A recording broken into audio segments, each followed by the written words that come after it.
Hello, this is Janet from janetsandberg.com, and you're listening to the Phoenix Wisdom Podcast, the weekly show that talks to peers and professionals who open up about their darkest moments when they felt like ending it all, why they didn't, and how they transformed their lives in order to triumph over the darkness and despair. Please remember to subscribe if you'd like to hear more inspiring stories.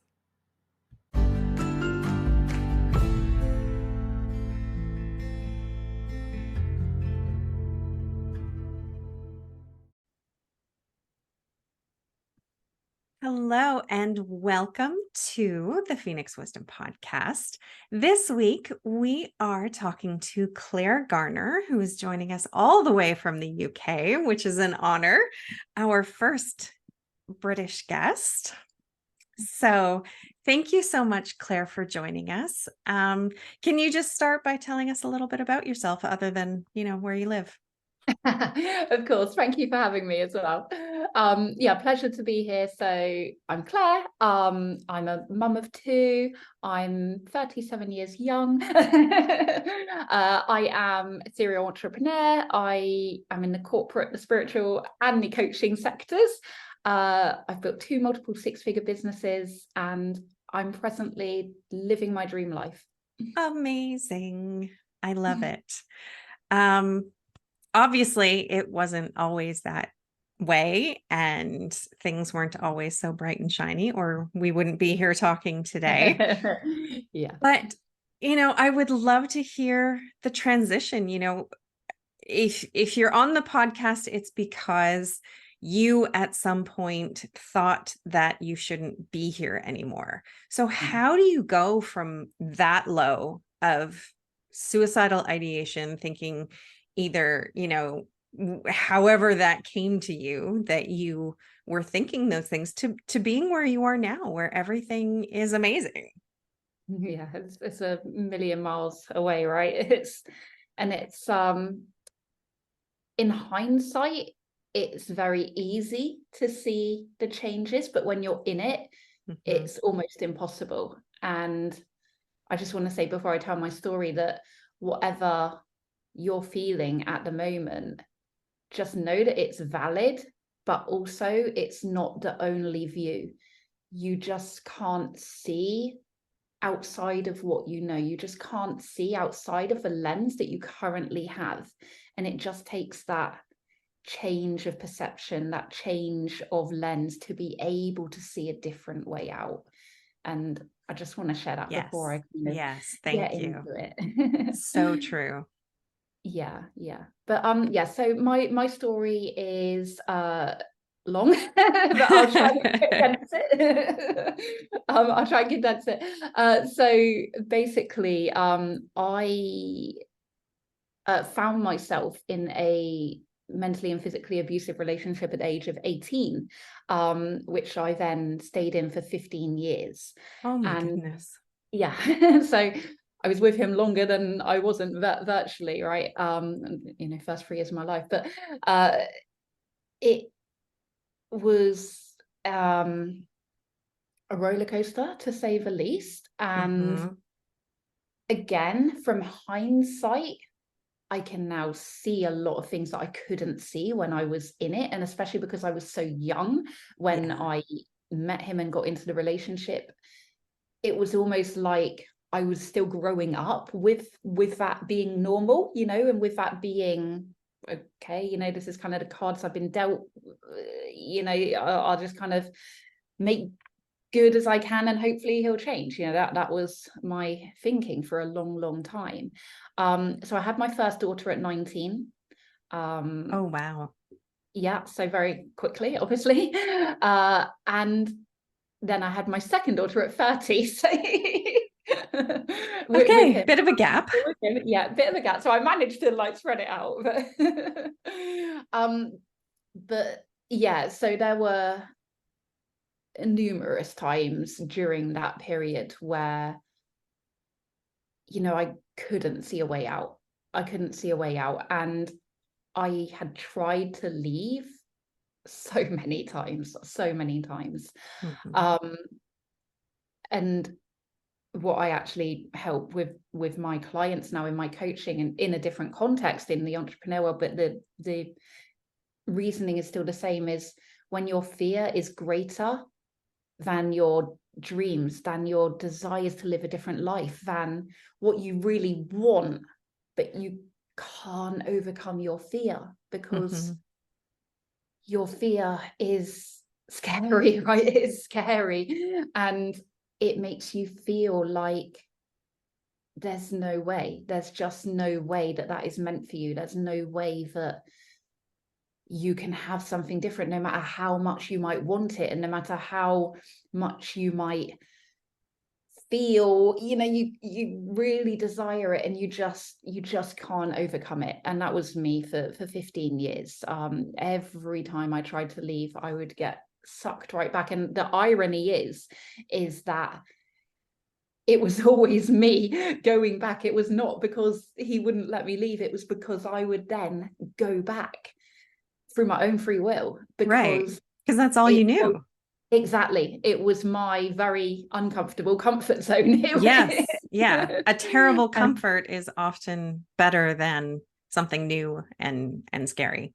It's exactly, scary to stay, but it's scary to leave. So yeah, yeah, yeah. I And understand. yeah, and so after numerous times of yeah, trying to leave and failing, I had my second daughter at 30, like I say, and we had moved to London in that time. So I'm from Devon originally. So in that time we had moved to London. Again, my choice, I wanted to live in London, and he was like, yeah, fine, let's go. So I can't, you know, there are things that I can't put on the relationship. So we moved here. I was an entrepreneur, so I was kind of living my business life in one identity, but in my home life, it was like, on the outside, I looked like the girl who had it all. You know, I had my own home, I had blue chip clients in the corporate world, I was winning business awards, I was making decent money, and I looked very prim and proper. You know, I was like the suit and the hair and the lips, and, you know, a bit like now, but but it was a facade. You know, it was a front, and it was an identity that I built to kind of almost split my life. It was like, okay, when I'm this identity, I can forget about all of this. And then when I went home, obviously I couldn't escape that reality, and that's yeah, where a lot of the bad things happened. So yeah, so I had my eldest daughter, so my youngest daughter, my most recent daughter, when I was 30. And this is basically it, where things started to shift for me. So I had her in a very different ecology to when I had my eldest. You know, when I had my eldest, I was 19. I was still in my hometown, like little small seaside town, knew everyone, grew up there, you know, kind of everything that you're thinking, that's what it was. Yes. But when I had my youngest daughter, I was in a new city. People didn't know me. It kind of felt like a second chance, you know, a way to be able to do it again and do it differently. So I was still in the relationship, and another irony, we actually got married a year later. Again, all me, because I think that people will resonate with this, because I knew in my heart and my soul that it wasn't right. I knew that it wasn't right. I knew that if I wanted the kind of life that I truly desired, you know, when I shut my eyes and I visioned my future, I knew that if I wanted that, it couldn't be like this. I couldn't be in this situation. Yet part of me was still clinging to the hope that he would change, clinging to the hope that I could change him, and that everything would be happy, and, you know, and all the wrongs would be righted, and it would all be amazing. So yeah, we got married a year later. But when we got married, actually, that was very much a pivot point. We got married, and I had I would say my dream wedding kind of on the outside, but again on the inside, knowing it wasn't right. But I wanted Yeah, you want the fairy a tale. white wedding with the father of my kids. That's literally Yeah. what I said. I mean, how ridiculous, but that's what I thought would make me feel better. You know, it kind Yeah. of would give me something to almost validate everything that I'd been through. It's like, okay, well, at least if I can get this wedding, at least if I can have this moment and this memory, you know, that makes it all right. And obviously it doesn't. But yeah, so we got back from the wedding. We got married in Cyprus, and I think within about a month maximum, I had said I think we should start seeing a relationship counselor, because the violence, or actually no, it wasn't violence at that time, but it was a lot of mental stuff. The physical violence had stopped at that point, but there was still a lot of mental Yeah. games going on, and sometimes the fear can be even worse than the actual physical violence, because you're always in that fight or flight, right? You're always You're always walking on on the edge. eggshells. Oh my God, the Yeah. eggshells are just, yeah, crazy. Like my whole nervous system was kaput. It was just like Yeah. absolutely insane levels. Insane levels. So yeah, so we got back and we saw a relationship counselor once. And it just did obviously did not help at all in the slightest. Anyway, sorry, I'm rambling on a little bit, but the next kind of year, I started to find my strength, my inner strength. I started to slowly feel a little bit more courage. I had found like a new best friend at a mum's group, and she was actually very spiritual. And at the time, I didn't really understand any of that stuff, but she was really supportive of me. And yeah, over the next kind of course of a year, I finally managed to leave for good. I took my kids and we went and moved to well, about 20 minutes away from where we were, in a different town, to Guildford. And that was what I call my tower moment.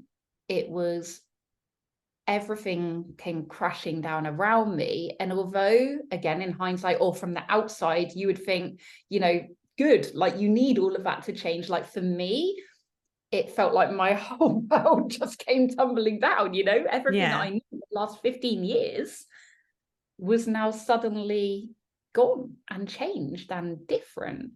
And there was a kind of a pivot moment, if you like, where I was in my new house, and he had rung me up drunk, rambling, like, you know, very aggressive, and he threatened my life.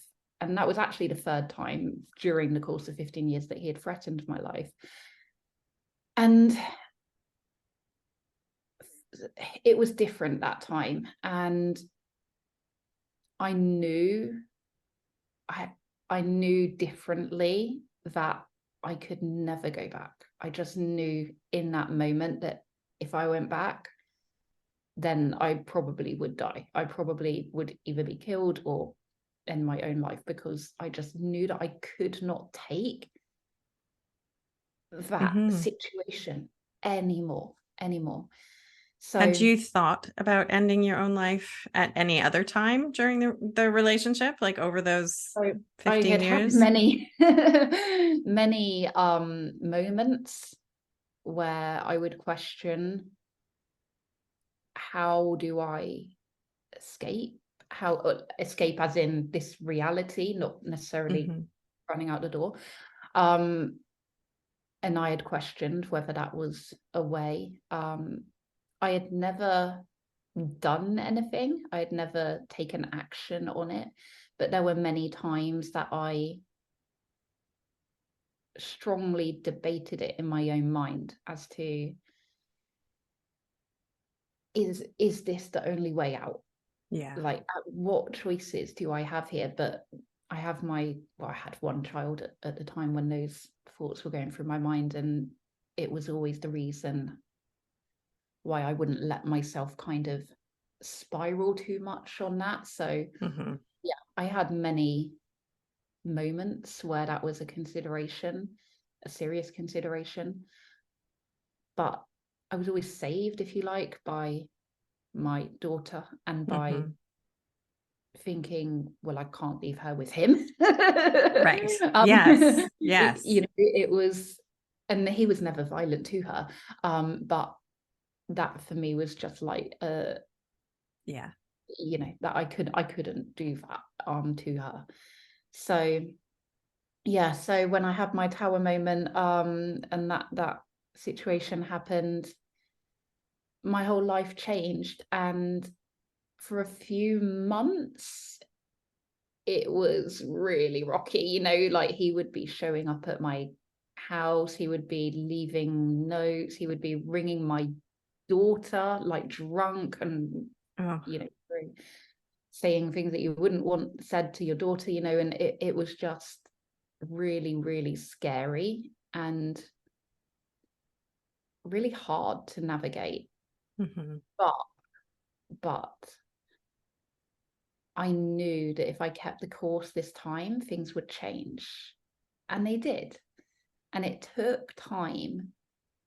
But 4 years later, this is 4 years later now. So it's not, you know, it's not decades, it's not hundreds, No. you know, it's not long, long, long time.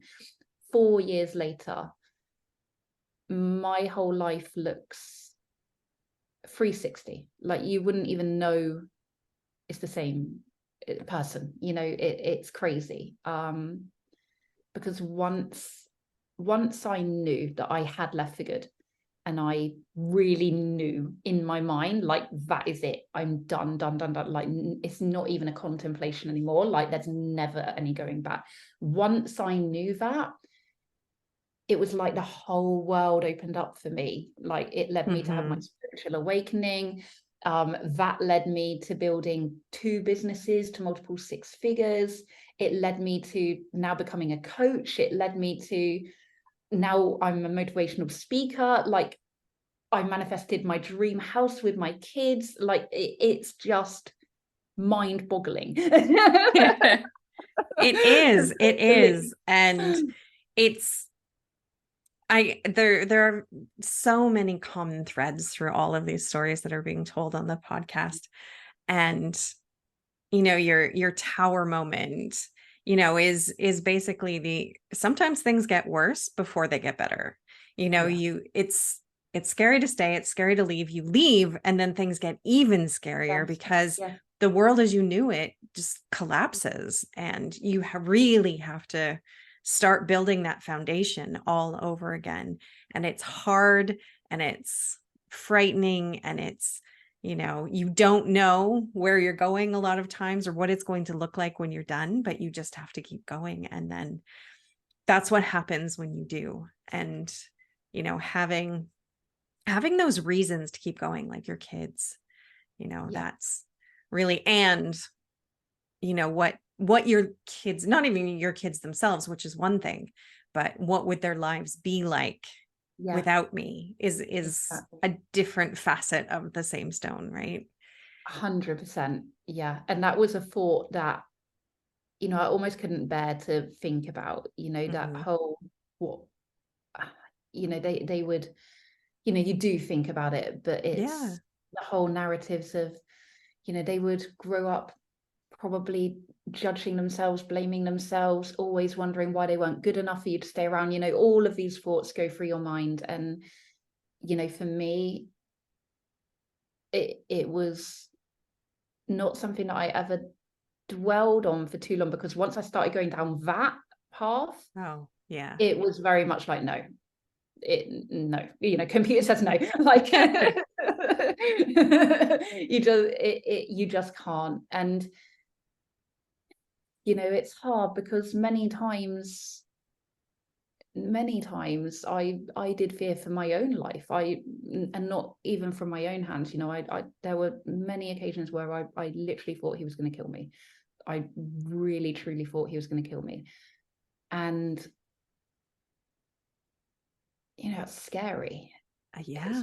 really scary. And the fear of leaving that, it's like, I knew that if I stayed,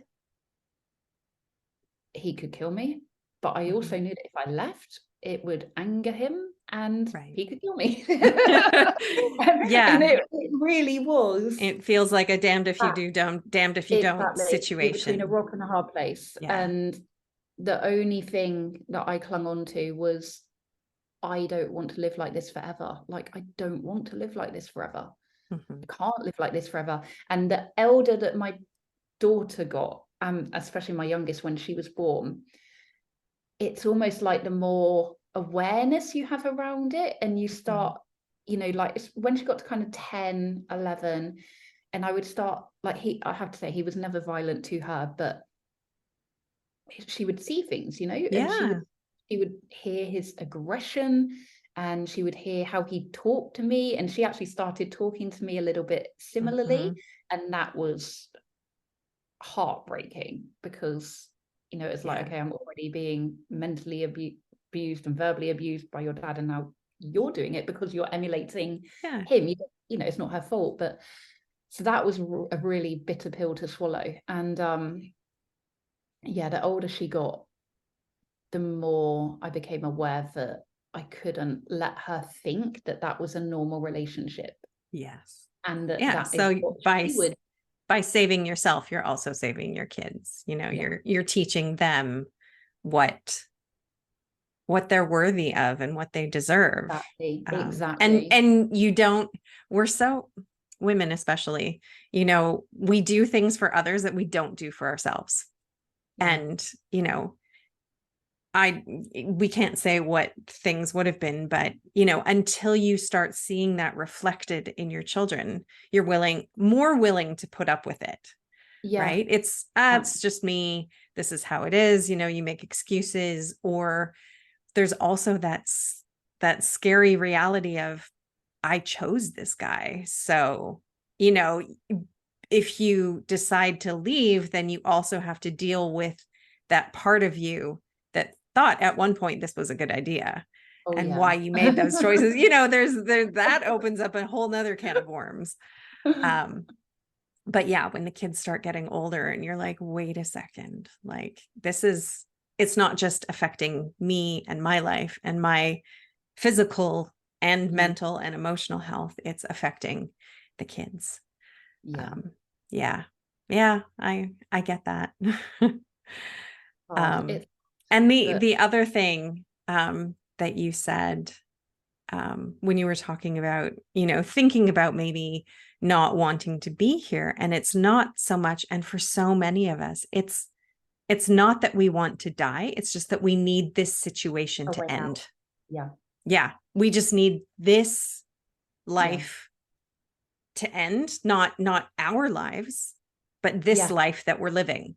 That's what needs to go. But it's And sometimes really you're so hard to figure out how to change your whole life, you yeah, know, and but 100%. there are ways to do it. You've done it. All of our guests on the podcast have done it. I've done it. And you know, everybody who's listening can do it too. Having support and people there for you, people who understand. You can always find someone, even if it's a total stranger on a podcast. Yeah. And I think, yeah, support is a great one. Like for me, I contacted Women's Aid. Mm-hmm. Not actually the final time I left, but one of the times. And I went and stayed in a refuge for a little while when my eldest was a baby. Mm-hmm. And they are now a charity that I support and advocate Absolutely. with what I do, because they help so many women. And you know, there are always people that are there wanting to help you, like no matter what situation you're in that you want to escape from, there's always someone to help you, but you have to reach out. You Yeah. have to reach out, because if you don't reach out, they can't help you. You know, they don't know that you're struggling, and they don't know. And you know, how many of us put on that mask to our families, to our friends? Like my family had no idea, They still don't know most of what happened. Like, they know it wasn't great, but they don't know the half of it. Same. Yeah. Yeah. So you have to let that mask slip for the sake of your future, for the sake of your life, because you are worthy of living the life that you truly deserve and desire. Like, everyone is worthy of having a life that feels joyful and fulfilled and abundant and fun, and all of that stuff, which is why I'm so passionate about what I do now as a coach. But there's not one single person that isn't born worthy of that. But sometimes we just end up in situations where we're made to feel that we're not, and we don't know how else to escape. But there's always a way. You just have to see it. You just have to look through that different lens, because, like you said, there are so many people on your podcast telling you that you can do it. None of us are making this up. So if we can all do it, you can do it. Yes, absolutely. When you left that final time, who did you have around you? Did you tell anyone, like, I just left my abusive husband and I don't know what I'm doing with my life?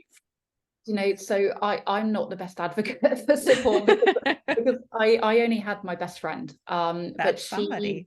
she knew all of my secrets. She knew everything, and she was my support blanket. She was there for me. She still is. She's always there for me, and she's an absolute gold. And I believe fully that the universe put her in front of me that day at a babies club, because ironically, we were both in abusive relationships. Both left at roughly the same time. So we went on a whole transformational journey together. That's so awesome. Yeah, like, because just the mutual understanding that's there. Yeah, it was for me just exactly what I needed. And I'm quite a, what's the word? Not secretive person, but I'm missing the word. Introverted. I'm not really. No, I don't share my just a private person. Private. Yeah. So I'm out there, like, in my business world, but my personal life, I've never been one to really share it, like, with my family in particular. And I've never had a big circle of friends. I've always been very much like one good friend and I'm happy. Like, I want it's quality, not quantity, right? So yeah, for me it was just about having that support and that understanding of that one person that knew what I was going through, and just knowing that I could talk to her whenever things were happening. And you don't even really need someone to necessarily tell you what to do. You just need someone to talk to so that you can figure it out yourself. But when you don't talk to anyone, you've only got your own cage, right, in your own mind, that is going to trick you over and over again to telling you what you've always told yourself, because that's what it's learned. Yes. If you've never done mindset work, you're not going to be thinking anything positive. You're going to be stuck in the same thoughts and beliefs that you've always had. And that's why you need to talk and reach out. And sometimes it's good to have a professional, to have a coach or a therapist or a mentor or somebody who can tell you or help you figure out what those next steps are. But it can also just be a best friend who's there for listening and sharing, and just having somebody to understand, and you can help you figure it out together if that's what you need, or just be there. Yeah. I only have my best friend, and I did get therapy after, but that was once I'd gone through the hard bit, right? I had already. Then you need to process it all. Yeah, exactly. Then you got a whole load of stuff to do, a whole load of healing. Yes. But yeah, you don't need to spend money. You don't need lots of people. You just need one person, whether that's like, charity support networks. You can ring these people for free, whatever it is. There's Mhm. always someone that you can talk to. There is. Yes. So wow. I'm just like, what a great story. It's, it's amazing. I need to write a And book. for those of you listening, you can't see Claire's background, but she's sitting in a room full of crystals and gemstones, which is one of my passions as well. So she is just glowing with, I mean, her own energy, but also, with the all the energy of the crystals and gemstones behind her. And Crystals actually really helped me on my healing path after. yes, they do that. They are good for so many things.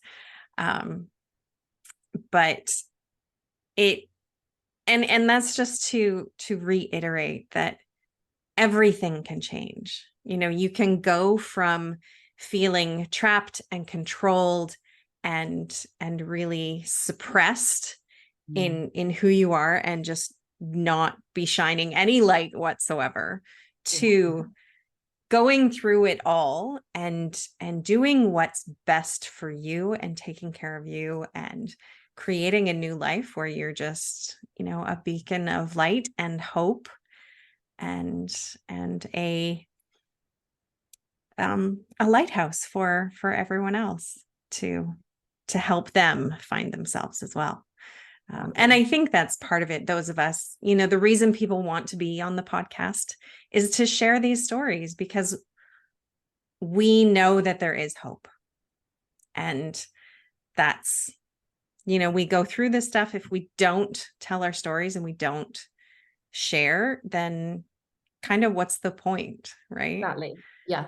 That's Yeah. why, I mean, I personally believe, we all have our mountains for that reason, because we can turn it into our message. We can turn it into our purpose. We can alchemize it into helping others see their way out of the darkness. And that's exactly what I do. I literally help people shine their light unapologetically and authentically, which is what I could never do. Right? So same. That's because I know what that was like. Yes. And it doesn't have to be like that. Yes. And if you find a coach who hasn't been through what Claire called a tower moment, don't work with them. No. They're the wrong coach for you. If they're 23 years old and they've, just graduated from coaching school and that's all they have, don't work with them. Look for somebody like Claire or myself who have been through all the hard things, and have come out the other side. We're just, it's not just about being better able to help people by having that perspective, but I don't know. It's just, and it's a different experience. I think it's a different level of understanding, isn't it? Yes. You can have theory, but when you've actually lived through it, it's very different to reading something, to actually feeling it and experiencing it for yourself. Like my dad was a mechanic in the Air Force for 30 years. And when he retired from the Air Force, he went to work for a company that manufactured airplanes. And he worked with a bunch of engineers who knew all about making airplanes theoretically. And he would get into the biggest fights with them because they'd never actually touched an airplane. They'd never crawled around in the guts of an airplane. They'd never turned a screw or, anything like that. And that's what he'd been doing for decades. And they'd be like, oh, we'll just do this. And he's like, but you can't do that. And they're like, well, theoretically. He's like, but practically, it's just not. It's like an architect possible. in a construction company. It's yes. So it's the same thing. If you want to work with somebody, find somebody who's done the work before you. Yeah, exactly. Find somebody who's living the life that you want to live, who has been through what you're going through. And that's, you've got yourself a recipe for success. And there are lots of us out there, not just, coaches and professionals, but just people in general. People have been through a lot. So find someone who's living the life you want and ask them how they got there. And I guarantee you they will be willing to help you. Yeah. I think every single person that has been through darkness will do everything they can to help someone in need. Yes. Yeah, I truly believe that. Do you have any other words of wisdom from your Phoenix journey? I think, like I said at the beginning, I just hope, in fact, okay, there's a quote that Albert Einstein says. I use it a lot, but I love it, and I think it's really apt.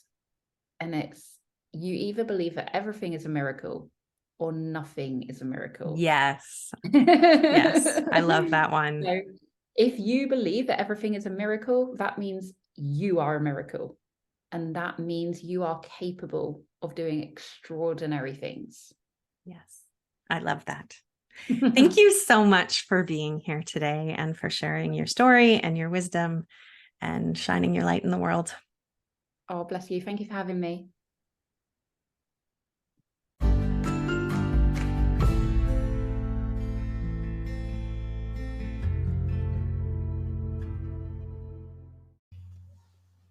Thank you for listening. Remember that you are loved, you are worthy, you are valuable, you are meant for more, and that it really does get better.